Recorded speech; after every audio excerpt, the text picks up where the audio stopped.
Colourless সলিউশনের container, এবং এখানে একটা কালারলেস সলিউশন রয়েছে এবং পাশে রয়েছে আর একটা সেমি সলিড মেটেরিয়াল। তো আমি প্রথমে এই কন্টেনার থেকে কিছুটা মেটেরিয়াল এর মধ্যে আস্তে আস্তে অ্যাড করছি।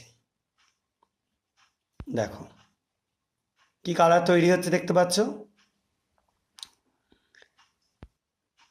রেড কালারেশন তৈরি হচ্ছে।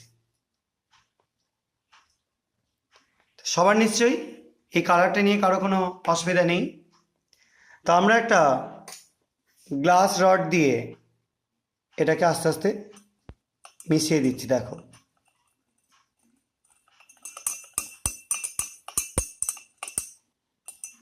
দেখো কালারটা আস্তে আস্তে একটু রেডিশ ব্রাউন টাইপের হয়ে গেল।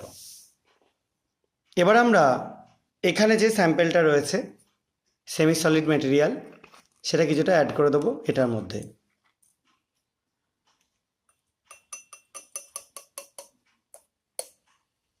দেখো দেখতে পাচ্ছ একটা বাবলস উঠছে, বেশ খানিকটা বাবলস ক্রিয়েট হচ্ছে।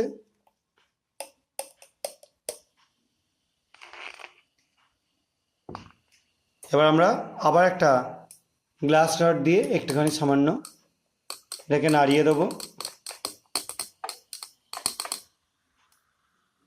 দেখো কন্টিনিউ বাবলস উঠতে থাকছে।